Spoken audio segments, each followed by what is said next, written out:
नमस्कार साथियों, एग्जाम पास में आप सबका पुनः स्वागत है। आज हम लोग पढ़ने वाले हैं बेरिलियम और बोरोन फैमिली के बारे में। और इससे पहले अगर किसी ने लास्ट क्लास मिस कर दी है तो उसको ज़रूर देख लीजिए। हाइड्रोजन फैमिली के हमने बारे में डिस्कस किया था। हाइड्रोजन के जितने उपयोग हैं, उसके अलग अलग एलिमेंट्स, सबसे हल्की धातु क्या है, सबसे हल्का तत्व क्या है, पूरे ब्रह्मांड में सबसे ज़्यादा कौन सा तत्व है, ये सारी बातें ऑलरेडी हम डिस्कस कर चुके हैं दोस्तों। और आज हम पढ़ेंगे बेरिलियम ग्रुप और बोरोन ग्रुप के बारे में।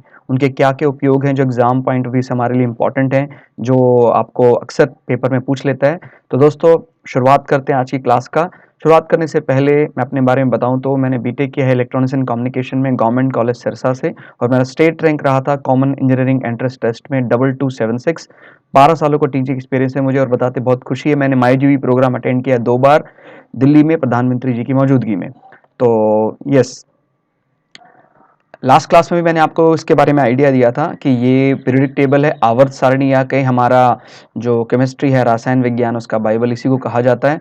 और ये इस प्रकार से जो है वो वर्टिकली खड़े हैं, इनको क्या कहा जाता है? इनको ग्रुप कहा जाता है, याद रखिएगा, समूह कहा जाता है। और जो इस प्रकार से हैं इनको कहा जाता है पीरियड कहा जाता है। तो पीरियड कितने हैं? 1 2 3 4 5 6 7। और ये जो आपको दिख रहा है लेंथेनाइड्स, ये दो, वास्तव में इनकी जगह यहीं फिक्स थी। लेकिन दिक्कत क्या हुई, ये काफ़ी सालों तक हम इसको खोजते रहे, एलिमेंट हमें मिले ही नहीं।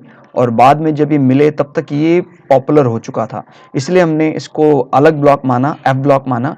और वैसे भी इनके ज़्यादातर एलिमेंट ऐसे हैं जो हमारी डेली लाइफ में कोई उपयोग नहीं रखते हैं, और काफ़ी एलिमेंट ऐसे भी हैं जो वैज्ञानिकों ने हेर फेर करके बनाए हैं। नेचुरल मैंने बताया था, नेचुरल एलिमेंट कितने? 94। अगर एग्जाम में आपको आता टोटल एलिमेंट कितने? 118। क्लियर हो गया? तो आपको ध्यान रखना है जो ग्रुप है वो कितने हैं। ग्रुप देखिए, ग्रुप है 18, 18 ग्रुप है। इस प्रकार से अगर आप गिनेंगे वर्टिकल लाइंस को तो ये 18 ग्रुप है। लेकिन अगर ये गिनते हैं कि कितने पीरियड्स हैं, तो पीरियड कितने? 7 पीरियड हैं। इन दोनों को अलग से नहीं गिनना है, याद रखिएगा। इन दोनों की जगह पहले से तय थी, लेकिन पॉपुलर होने के कारण इस फॉर्मेट को बाद में बदला नहीं गया। क्लियर? इसका फादर कहा जाता है मेंडलीव को, दिमित्री मेंडलीव, जो एक रशियन साइंटिस्ट था, रूस का वैज्ञानिक था। तो आज हम जो पढ़ने वाले हैं उसमें हम क्या क्या दो चीज़ कवर करने वाले हैं। आज हम लास्ट क्लास में हमने हाइड्रोजन ग्रुप को कवर कर लिया था, इनकी ज़्यादा उपयोग जो जो पेपर में बार बार पूछता है वो सारे हमने डिस्कस किए थे। आज हम बेरिलियम और बोरोन फैमिली, इन दोनों फैमिली के जितने भी क्वेश्चन बन सकते हैं सारे कवर करेंगे। याद रखिएगा, अलग अलग एलिमेंट को पढ़ने की बजाय अगर आप इसको प्रेडिक्ट टेबल से पढ़ेंगे, आवर्त सारणी से पढ़ेंगे, तो बहुत ईजी हो जाएगा आप लोगों के लिए। तो मेरा रिक्वेस्ट है, प्रेडिक्ट टेबल को किसी भी रूप में हल्के में ना लें। हम ये एस ब्लॉक खत्म होगा, उसके बाद पी ब्लॉक स्टार्ट करेंगे, उसके बाद कार्बन फैमिली, नाइट्रोजन फैमिली पढ़ेंगे, एंड उसके बाद ये खत्म होने के बाद जब पी ब्लॉक खत्म हो जाएगा तो हम डी ब्लॉक एलिमेंट को पढ़ेंगे। एफ ब्लॉक हमारे एसएससी या कहें आरआरबी, एनटीपीसी या कोई भी जो कंपटीशन की तैयारी के लिए, वो एफ ब्लॉक के यूजेस उपयोगी हमारे लिए नहीं, इसलिए एफ ब्लॉक को हम नहीं पढ़ने वाले हैं। क्लियर हो गया? तो हम यहाँ पढ़ने वाले एस ब्लॉक, पी ब्लॉक और डी ब्लॉक। और डी ब्लॉक में भी वो एलिमेंट ही पढ़ेंगे जो एग्जाम में पूछता है। जैसे जो आखिरी जो हमारा पीरियड है, इसके करीब करीब सारे एलिमेंट ऐसे हैं जिनका डेली लाइफ में कोई बड़ा उपयोग नहीं आता। क्लियर हो गया? तो आप लोगों को ध्यान देना है, 7th को हम पूरी तरह से एलिमिनेट करते हैं। बाकी के भी कई कई चीज़ें, जैसे हम टंगस्टन को जानते हैं, हम ऑस्मियम को जानते हैं, इरिडियम को जानते हैं। तो इसको थोड़ा सा अपने ध्यान में रखिएगा कि 118 एलिमेंट है टोटल, लेकिन एग्जाम पॉइंट ऑफ व्यू से जिनके उपयोग जरूरी हैं वही कोई 40-45 एलिमेंट ऐसे हैं जिनके उपयोग हमें पूछता है। क्लियर हो गया?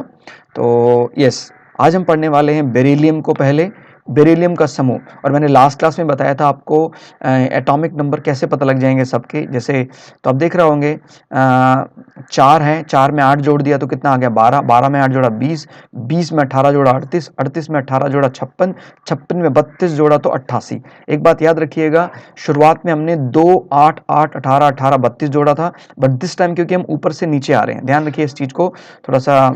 अगर हम हाइड्रोजन की बात करें तो ये 2 पहले जुड़ रहा था, बट ये एक ऑर्डर नीचे चला गया, इसलिए 2 नहीं जुड़ेंगे, अब सीधा 8 जुड़ जाएंगे। तो जैसे ही बेरिलियम में 8 जुड़ता है तो नंबर आता है 12, और 12 एटॉमिक नंबर किसका है? मैग्नीशियम का। और जैसे 12 में 8 जोड़ते हैं तो 20 आता है, और 20 एटॉमिक नंबर किसका है? कैल्शियम का है।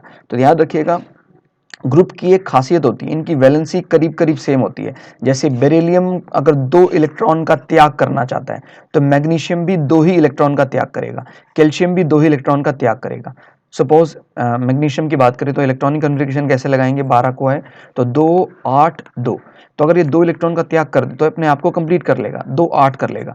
बजाय कि 6 इलेक्ट्रॉन किसी से लेने के 2 इलेक्ट्रॉन देना सरल है, या क्या संख्या कम जो है वही ये वैलेंसी रूल कहता है। तो आप लोगों को बात याद रखनी है कि ग्रुप में वैलेंसी जो है वो पूरे एलिमेंट की करीब करीब बराबर रहती है। क्लियर हो गया? कुछ एक एक्सेप्शनल भी हो सकते हैं, वो हम बाद में डिस्कस कर लेंगे। या ये कहीं जनरल साइंस में एक्सेप्शनल उस प्रकार के यहाँ जो है प्रेडिक्टेबल के, वो बहुत ज़्यादा ज़रूरी नहीं है, वो हम +1 +2 में पढ़ते हैं। बट जनरल साइंस में जो ज़रूरी चीज़ें उसी पर अभी हम फिलहाल स्ट्रेस देने वाले हैं। तो क्या बोल रहा है, बेरिलियम में 8 जोड़े तो 12 आया, और 12 में 8 जोड़े तो 20 आया, 20 में 18 जोड़े तो 38, और 38 में 18 जोड़े 56, 56 में 32 जोड़े तो 88। हम इसको कैसे पढ़ते थे, अपने बोलचाल की भाषा में इसको रिलेट कर सकते हैं, बेटा मांगे कार स्कूटर बाप रोए। क्लियर हो गया? ये क्या है, beryllium, magnesium and selenium, strontium, barium and radium. याद रखिएगा, this is not selenium, this is calcium. ये मिसप्रिंट है, थोड़ा इसको ठीक कर लीजिएगा। बेटा मांगे कार स्कूटर बाप रोए, यानी कोई जिद्दी बेटा बार बार परेशान कर रहा है, उस प्रकार के सेंस को अपने याद रखना है दिमाग में। अगर ये सेंस आप एक्वायर कर लेते हैं तो ये एग्जाम पॉइंट ऑफ व्यू से आपकी बहुत मदद करेगा। कई बार हमें कैल्शियम का एटॉमिक नंबर ध्यान नहीं रहता, लेकिन मैग्नीशियम का एटॉमिक नंबर ध्यान है, तो हम मैग्नीशियम में 8 जोड़ देंगे तो कैल्शियम का एटॉमिक नंबर मिल जाएगा। क्लियर हो गया? तो याद रखना है इस चीज को। इस प्रकार से beryllium, magnesium, calcium, strontium, barium and radium. ठीक हो गया? अब इनके उपयोग भी हमें पढ़ने हैं, इनफैक्ट उपयोग ही ज़्यादा ज़रूरी है।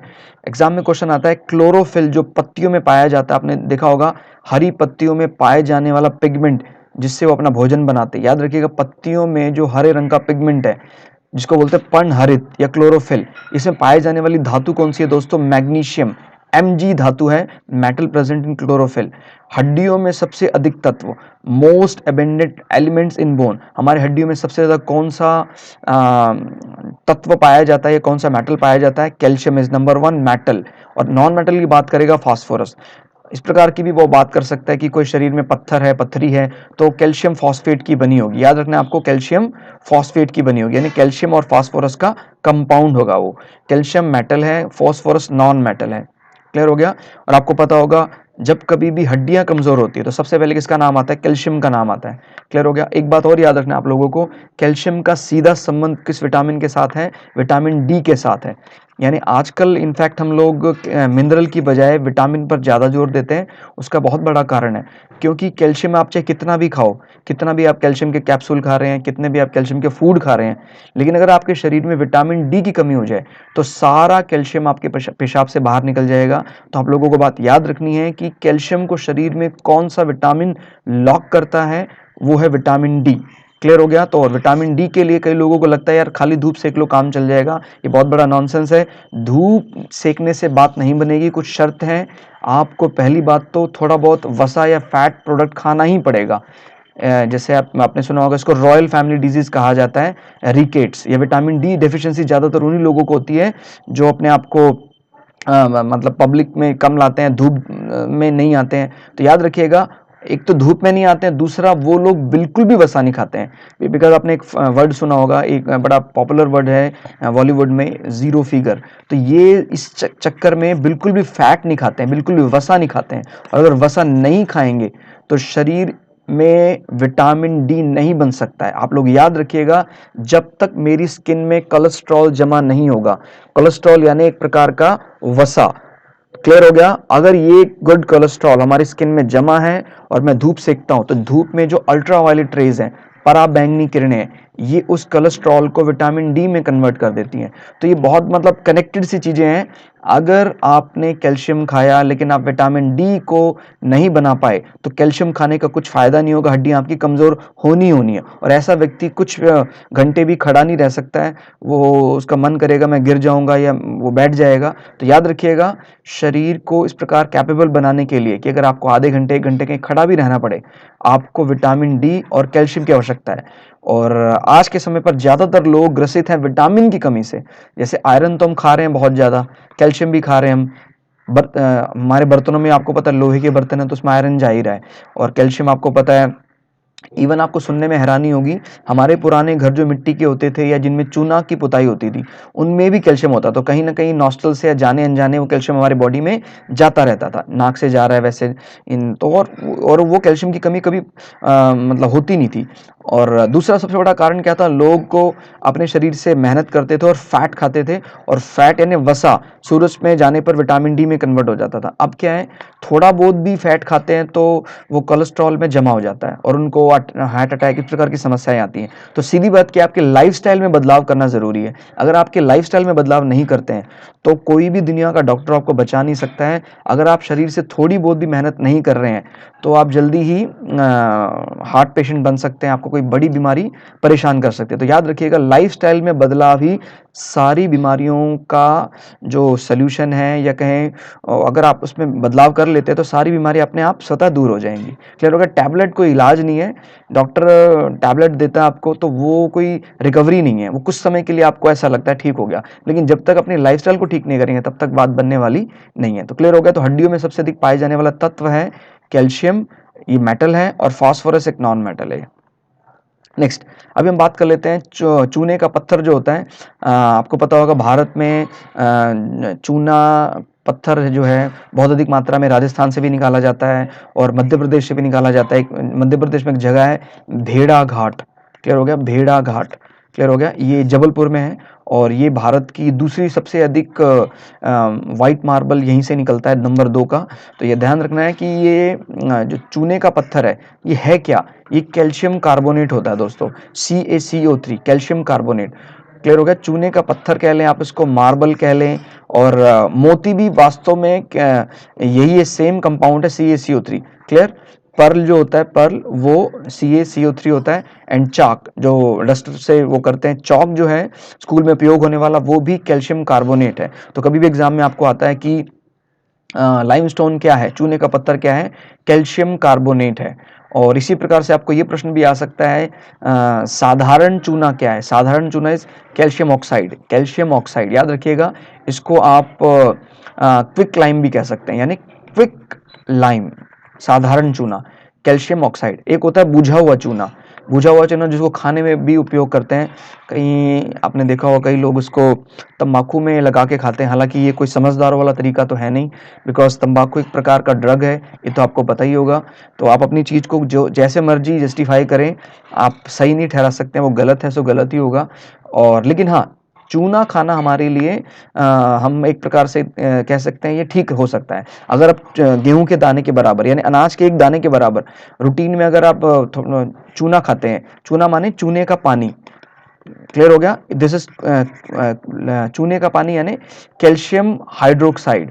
आपको किसी भी पान की दुकान में जो डिब्बी में चूना मिलता है वो ये चूने का पानी होता है। या आपके घर में कभी सफ़ेदी होती है तो चूने को आपको देखा है सूखे चूने को पानी में डुबो के रख देते हैं और 3-4 घंटे तक डुबोए रखने देते हैं, उसमें से बुलबुले निकलते हैं। तो जब उसमें बुलबुले निकल जाते हैं, कार्बन डाइऑक्साइड निकल जाती है, तो जो बच जाता है वो क्या होता है, CaOH ट्वाइस। इसको आप डब्बे में भर के रख सकते हैं और उसको, इसके कई उपयोगी फायदे हैं। एक तो कैल्शियम की कमी पूरी कर देगा आपके शरीर में, क्लियर हो गया, सस्ता सुंदर और टिकाऊ सबसे बढ़िया रिलायबल तरीका है, और कहीं आसानी से मिल भी जाता है चूना।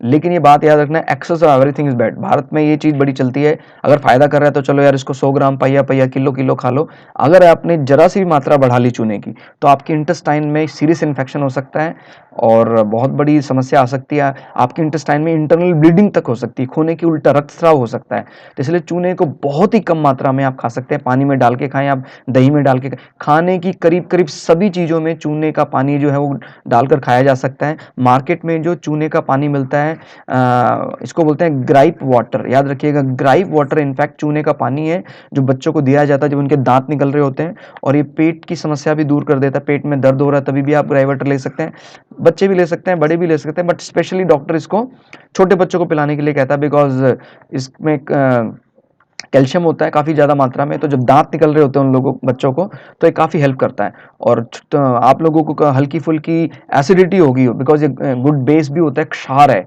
क्षार तो आपकी एसिडिटी को भी मार सकता है। तो आप लोगों को याद रखना है, ग्राइप वाटर जो किसी भी मेडिकल स्टोर में आसानी से मिल जाता है as a form of calcium hydroxide, clear हो गया? ये बहुत बड़ी समस्या है भारत में। बोलचाल की भाषा इंग्लिश, बोलचाल की भाषा हिंदी है, लेकिन उपयोग में बहुत ज़्यादा मात्रा में इंग्लिश का उपयोग होता है। और इंग्लिश में भी आपको पता है ज़्यादातर वर्ड उधार के हैं, किसी लैटिन से ले रखे हैं, ग्रीक से ले रखे हैं। तो हमारे साथ तो बहुत बड़ी ज्यादती हो रही है। किसी मेडिकल स्टोर में जब जाते हैं तो टैबलेट में लिखा होता है कैल्शियम हाइड्रोक्साइड, मतलब रॉ मटेरियल में कैल्शियम ऑक्साइड, कैल्शियम हाइड्रोक्साइड, तो हमें लगता है यार पता नहीं कोई खतरनाक सा केमिकल है, काफी महंगा लग रहा है। बट जब उसको हिंदी में हम यहाँ ट्रांसलेट करते हैं तो पता लगता है उस टैबलेट के अंदर क्या है, साधारण चूना या चूने का पानी है वो, जो 1 रुपए का हमें काफी ज्यादा मिल सकता है, जबकि एक कैप्सूल हमें वो 5 रुपए का मिल रहा है। तो आप लोगों को ध्यान रखना है कि आप लोग अगर महंगे महंगे कैल्शियम के कैप्सूल नहीं खा सकते हैं, डोंट वरी, कोई दिक्कत नहीं है, आप बुझा हुआ चूना खा सकते हैं। लेकिन मैंने जैसे बताया, एक अनाज के दाने के बराबर ही खा सकते हैं, उसको पानी में घोल के आप पिए, ना सिर्फ कैल्शियम की कमी दूर हो जाएगी, आपका ब्लड प्रेशर भी कंट्रोल रहेगा। जो भी हाई बीपी का मरीज है, आज ज्यादातर लोग हाई ब्लड प्रेशर से परेशान है, रक्तचाप बहुत ज्यादा है, तो रक्तचाप को कम करने के लिए आप कोई भी क्षार खा सकते हैं। क्षार याद रखिएगा, बेस, कड़वा कसैला, आपने चूना अगर खाया हो, टेस्ट किया हो, तो कड़वा कसैला होता है, क्षार होता है ये। तो अगर हम इसको थोड़ी सी मात्रा में पानी में मिलाकर पीते हैं तो ब्लड प्रेशर तुरंत लो हो जाता है। तो आप लोगों को ध्यान देना है। हालांकि बाबा रामदेव के जितने भी ज़्यादातर ये प्रोडक्ट्स हैं, लाइक एलोवेरा है एंड नीम, तुलसी, इस प्रकार के आयुर्वेदिक जितने भी स्टाइल प्रोडक्ट्स हैं, इन सब में क्षार होता है। क्षार यानी बेस होता है। आपने सुने होंगे तुलसी भी एक क्षार माना जाता है और पुदीना भी क्षार माना जाता है। तो इस प्रकार के कई ऐसे चीज़ें हैं जिनको खाने से ब्लड प्रेशर लो रहता है, यानी जिनको भी हाई ब्लड प्रेशर की समस्या है उनको इस प्रकार की पत्तियां रूटीन में खानी चाहिए।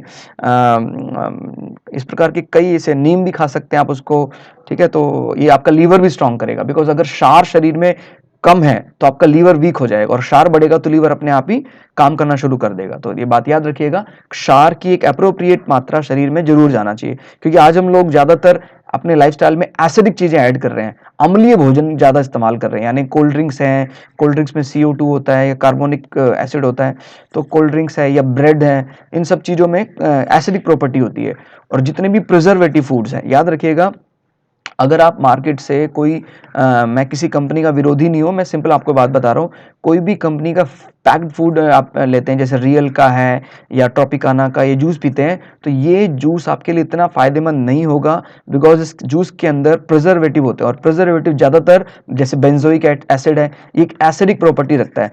आप कभी भी सर्च करना, कोई भी जूस होता है उसका नेचर होता है बेसिक, जैसे आप गन्ने का जूस पी रहे हैं वो भी बेसिक होगा, और आप अनार का जूस पी रहे हैं वो भी बेसिक होगा। लेकिन जब आप रियल पैकिंग में उसको लेते हैं, ट्रॉपिकाना पैकिंग में लेते हैं, तो फिर वो बेसिक की बजाय क्या हो जाता है, एसिडिक हो जाता है। बिकॉज मजबूरी क्या है, वो जूस निकालने के बाद 2-1 घंटे में खराब हो जाता है, लेकिन पैकिंग में आपको पता है वो जूस 9-9 महीने तक खराब नहीं होता है।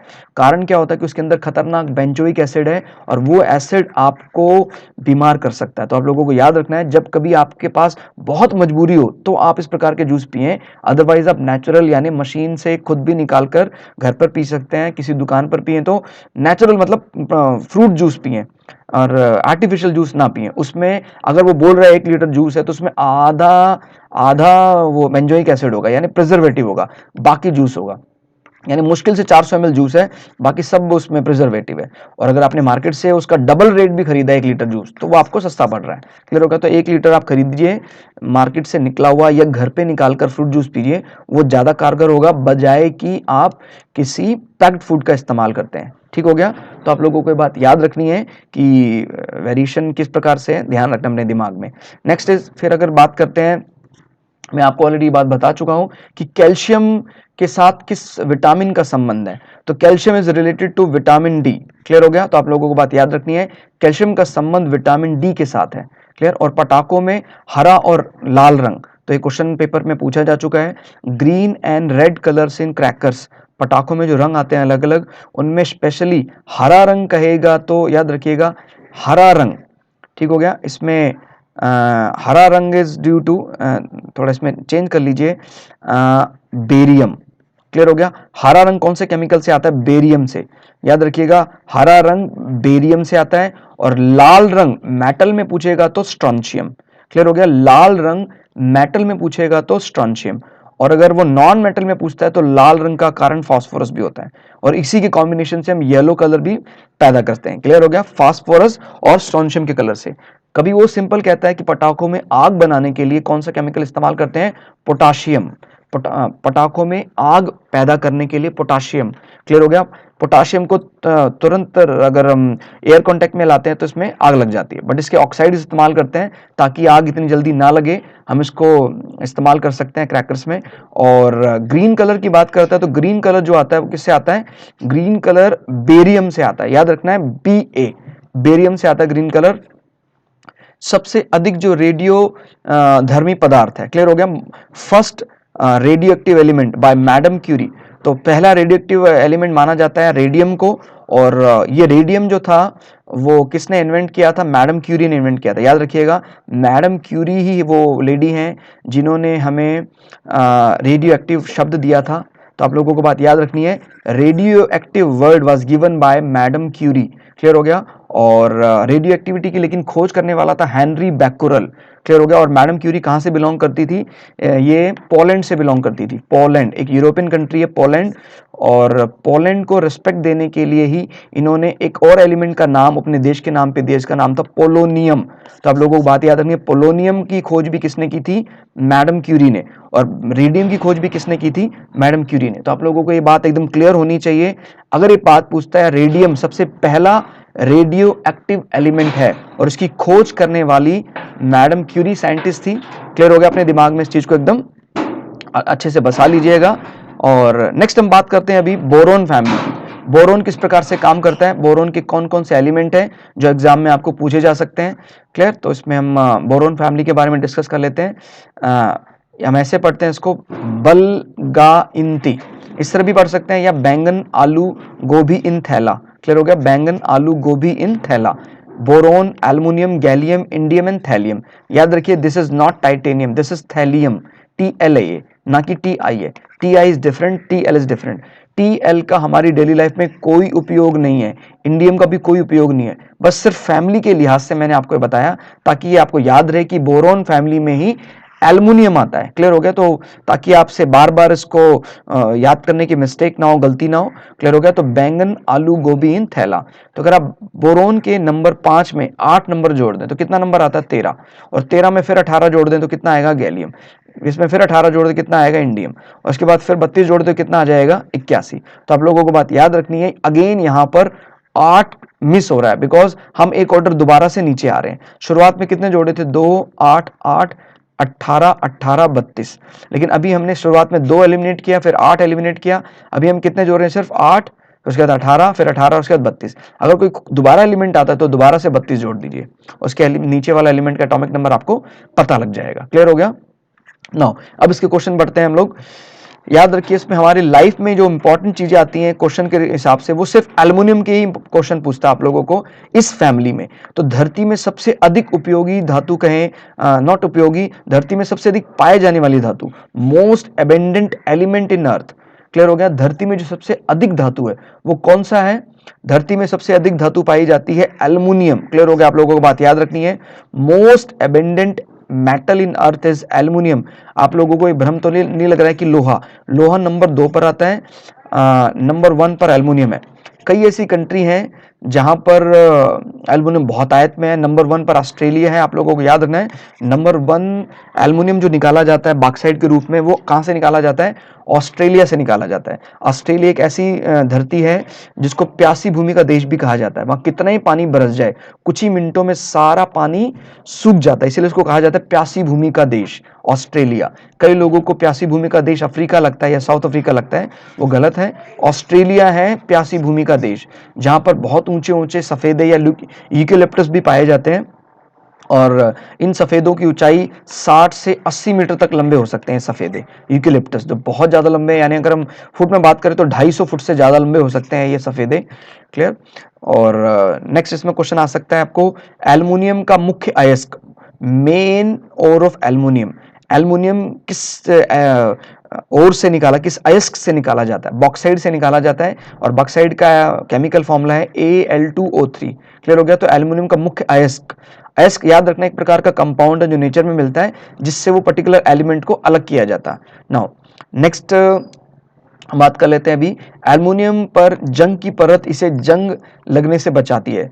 Oxidation layer of aluminium protect it from further rust. तो अगर आपको कभी भी एग्जाम में आ जाए कि ऐसी कौन सी मेटल है जिसको एक बार जंग लगता है, बार बार जंग नहीं लगता है। क्लियर हो गया? याद रखना है आपको, एल्युमिनियम एक ऐसी धातु है जिसको सिर्फ एक बार जंग लगेगा, बार बार जंग नहीं लगेगा, और इसको जंग की परत ही जंग से बचाएगी। तो ये तो बहुत अच्छा सोने में सुहागा है कि अगर हम एल्युमिनियम को बार बार साफ ना करें तो वो झड़ेगा नहीं, वो कम नहीं होगा। तो जैसे ट्रेन कंपार्टमेंट होते हैं, उनके ऊपर की जितनी भी कवरिंग है, शेड जो दे रखी है, छत दे रखी है, वो सब एल्युमिनियम की बनी होती हैं। और आपको पता होगा एयरक्राफ्ट में भी जो सबसे अधिक इस्तेमाल में उपयोगी धातु है एल्युमिनियम, बिकॉज एल्युमिनियम बहुत हल्का होता है और बहुत मजबूत भी होता है। क्लियर हो गया? तो रस्टिंग को ऑक्सीडेशन कहा जाता है, एक बात याद रखिएगा, rusting is a type of oxidation. बिना ऑक्सीजन के ना तो उत्पत्ति होगी और ना ही सृजन होगा, माने नॉट सृजन, माने कह सकते हैं उसको संघार होगा। ऑक्सीजन ही है जो हमें जन्म के लिए जरूरी है, और ऑक्सीजन ही जो हमारे संघार के लिए जरूरी है। माने अगर ऑक्सीजन नहीं होगी तो कोई चीज डिके भी नहीं हो सकती है। क्लियर हो गया? कोई चीज सड़ रही है, कोई चीज में कीड़े पड़ गए तो ऑक्सीजन जरूरी है। अगर उसके अंदर ऑक्सीजन सील कर दें तो उसके अंदर कीड़े नहीं पड़ सकते। आप लोगों को बात याद रखनी है। तो ऑक्सीजन हमारे लिए बहुत जरूरी है, उत्पत्ति के लिए भी और संघार के लिए भी। और आपको पता है संघार जरूरी है, अगर संघार नहीं होगा तो उत्पत्ति कैसे होगी? क्लियर? तो इसीलिए कई बार हम चीजों को प्रिजर्व करने के लिए ऑक्सीजन से दूर रखते हैं, उसके अंदर नाइट्रोजन गैस डाल दें चलेगा। जैसे जितने भी ये फूड पैकेट होते हैं, Kurkure, uncle chips, aunty chips, जितने भी हैं, इनके अंदर अगर ऑक्सीजन गैस डाल देंगे तो प्रॉब्लम, उनमें कीड़े पड़ जाएंगे। लेकिन अगर उसके अंदर नाइट्रोजन गैस डाल दे तो कुछ प्रॉब्लम होने वाली नहीं है। तो आप लोगों को बात याद रखनी है, ऑक्सीजन ही है जो जंग लगने के लिए रिस्पॉन्सिबल है। ठीक हो गया? तो oxidation layer of aluminium protect it from further rust. Next is वायुयान बनाने में मुख्य धातु, metal used for aircraft making is aluminium and palladium. याद रखिएगा, दिस इज नॉट पैलेडियम, नहीं है ये, पैलेडियम है ये। क्लियर हो गया? पैलेडियम बहुत रेयर और बहुत मजबूत धातु माना जाता है, पैलेडियम। और नेक्स्ट इज अधिकतर चमकने वाले नग, जो नग हम इस्तेमाल करते हैं, एस्ट्रोलॉजिकल स्टोन कह सकते हैं आप, इस्तेमाल करते हैं अधिकतर पहनने वाले नग, ये किसके ऑक्साइड होते हैं? ये अधिकतर एल्युमिनियम और तांबे के ऑक्साइड होते हैं। आप लोगों को बात याद रखनी है, mainly all valuable stones are oxides of aluminium and copper. Clear हो गया? इनमें अलग अलग प्रकार के नग आते हैं, जैसे सूरज के लिए कई लोग अलग अलग प्लैनेट्स के लिए, एस्ट्रोलॉजी के लिए स्टोन कहते हैं कि कोई लाल नग है, कोई हरा नग है, तो उनमें जो रंग आते हैं अलग अलग, उसके कारण कौन सा मेटल है? उसका कारण एल्युमिनियम और तांबे के ऑक्साइड्स हैं। क्लियर हो गया? तो आप लोगों को बात याद रखनी है। और जब हम फूड पैकिंग में इस्तेमाल करते हैं, फूड को पैक करके रखना, बहुत देर तक उसको ठंडा या गर्म करके रखना है, तो उसमें जो जिसको नाम बोलते हैं सिल्वर फॉयल, याद रखिएगा, it is not actually silver foil, it is aluminium foil. तो ये जो सिल्वर फॉयल वर्ड है, ये एक प्रकार का फ्रेजल वर्ड है। क्लियर हो गया? हम लोग मतलब इतनी बड़ी बेइज्जती नहीं कर सकते सिल्वर की, सिल्वर बहुत महंगा है, और हम बोल देते हैं किसी दुकान पे जाकर सिल्वर फॉयल दे दो। अगर वास्तव में अगर हमने सिल्वर फॉयल से इसको रैप करना शुरू कर दिया तो फिर तो हमारा एक महीने की सैलरी सारी इसी में ही चली जाएगी। तो वो एक प्रकार का फ्रेजल वर्ड है, मुहावरे, लोकोक्ति वाले शब्द है, वो कोई सिल्वर फॉयल नहीं है, वो एल्युमिनियम फॉयल है। और एल्युमिनियम फॉयल चीज को गर्म और ठंडे को ठंडा रखने में काफी देर तक सक्षम है, बिकॉज जब उस पर कोई हीट रेडिएशन गिरती है तो उनको टकराकर वापस कर देता है, तो और अंदर की चीजों को बाहर नहीं निकलने देता है। इस कारण से हम फूड पैकिंग में एल्युमिनियम का इस्तेमाल करते हैं। क्लियर हो गया? तो आज के लिए दोस्तों इतना ही। अगली क्लास में हम लोग कार्बन और ऑक्सीजन फैमिली के बारे में डिस्कस करेंगे। और आप लोगों को रिक्वेस्ट है, जो भी क्लासेस यहाँ हो रही है उनको सिलसिलेवार ढंग से शुरुआत से लेकर एंड तक देखें। अगर आप इन बिटवीन हमें ज्वाइन कर रहे हैं तो आप जरूर प्रीवियस क्लास में जाएं, उसके बाद इस क्लास में आए, ताकि आपको समझने में कोई दिक्कत ना आए। तो दोस्तों आज की इस क्लास में इतना ही, मिलते हैं अगली क्लास में, तब तक के लिए जय हिंद, जय भारत, धन्यवाद।